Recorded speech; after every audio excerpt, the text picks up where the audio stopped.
Hello everybody, welcome to PlanningPME Web Access. Today I will show you how to use the task status in our schedule. So let's have a closer look to our schedule. So as you can see here, we have a color coding. Here it's black, here it's blue, here it's green. This is what we call the task status. So for example, if I double click on this task, I will see here that I have the task label, then the task status label. I can switch from one to another. Here it's the task status done, but I will switch on plan. I will save the information. And now a green color coding will appear. For example, if I click here on the left side of my mouse, I can switch also to one task status to another.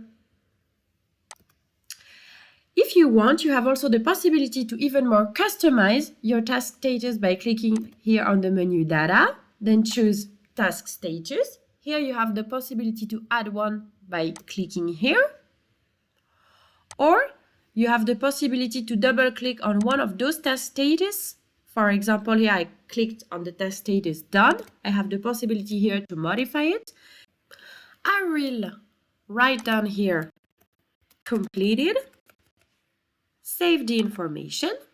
I will now go back to the schedule, and as you can see here, when I double click on the task status is now completed instead of done.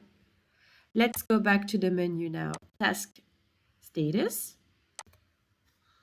If I want, I have the possibility to decide if one task status will be by default. Here I will decide that the task status label plan will be by default.